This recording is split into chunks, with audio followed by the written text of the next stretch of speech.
Two-year-old among 5 injured in two-vehicle crash in Mandeville.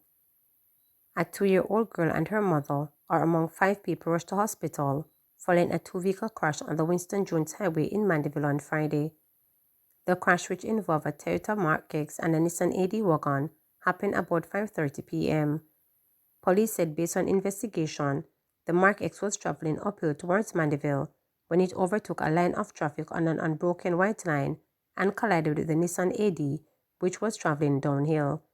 The occupants of the AD wagon, namely the child, her mother, and the woman's boyfriend, were taken to hospital and are said to be in serious condition.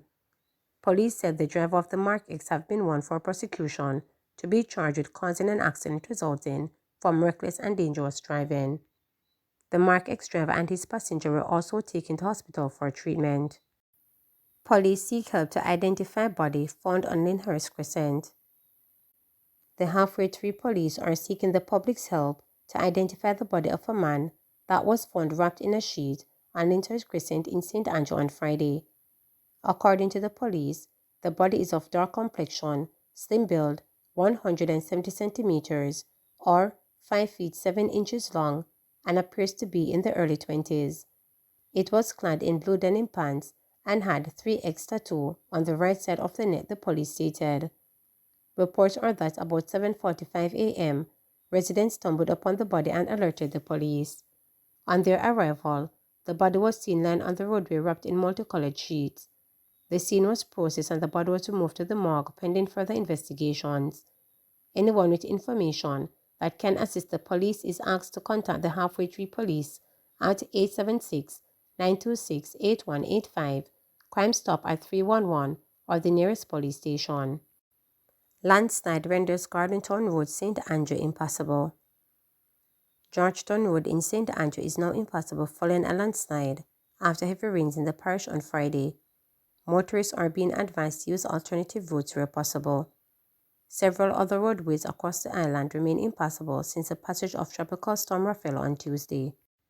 Classes at several schools in St. Elizabeth disrupted due to a breakaway along the main road connecting Silo and Balaclava. Classes at several schools in St. Elizabeth have been impacted due to a breakaway along the main road which connects Silo and Balaclava. Among the schools impacted are Roger Clark High, Magati High, Sydney Pagan STEM Academy, and Silo Primary. Principal at the Roger Clark High School, George Lewis, states more than 50% of students who travel from the direction of Silo have been impacted. He said he is worried about what will happen next week given the continuous rain impacting the island. The principal urged the authority to address the situation swiftly. The breakaway on the roadway that connects Balaclava to Silo has impacted our attendance, both student and staff attendance, as well as punctuality. So we have had quite a few students who arrived at school late today because of that. The alternative route is at best treacherous and certainly longer. As well, you have some drivers who are reluctant to use the alternative route. So it is posing a challenge for us. And then for extracurricular activities that take place after school and would cause students to go home a little later, that is going to be impacted as well. I am worried about it, especially if it continues to rain. Because the alternative route is not a paved road. It is through a cane field. So it is designed for tractors, not for motor vehicles, taxis and buses. And so I'm concerned about it and would urge your authorities to try and get that road that is broken off to be fixed as soon as possible. Prime Minister Holness says a new approach is needed to enhance safety and security at entertainment events. Prime Minister Andrew Holness says government exploring a new approach to ensuring safety and security at events and will be making an announcement regarding this soon. His comment follows recent mass shootings at entertainment events. Speaking at this week's post-cabinet press briefing, Mr. Holness noted that concerns of stakeholders in the entertainment industry ahead of the festive season. Mr. Holness noted that the response has often been to curtail events in certain communities, but said that can't be the only response. He said law enforcement must work with stakeholders to establish security protocols and actions. The Prime Minister suggested that party promoters utilize the surveillance cameras to enhance safety at their events. I've seen the pleadings and complaints of persons in the entertainment industry. I well understand that round robins and parties are legitimate economic activities, and the government supports legitimate economic activities. And we want people to enjoy themselves. And these parties can be a good way of bringing communities together. So I don't want our promoters to feel that somehow, the government is against promote. That's not true. But it is equally of concern when we note that many of these mass shootings, as they are called, incidents, are occurring in proximity or at festive events, bars and parties and so forth. So I think that there has to be a kind of different approach. So from a policy perspective, we are examining that, and you will hear more about how we will give some directions, particularly coming up to the festive seasons, to keep these events safe. We want the events to be held. They are legitimate activities. They bring income to the communities in which they are held. We want them, but we also want the safety of the people who attend these events. Curfew imposed in Cassava P. St. Andrew. A 48-hour curfew, which has been imposed in Cassava P. St. Andrew, will remain in effect until 6 p.m. Sunday, November 10.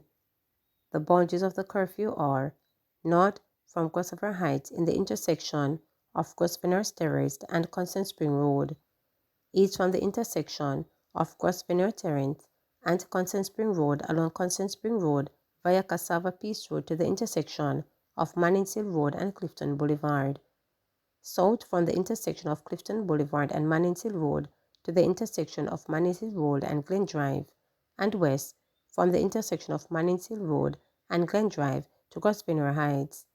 During the hours of the curfew, all individuals within its boundaries are required to remain within their premises unless otherwise authorized by the ground commander.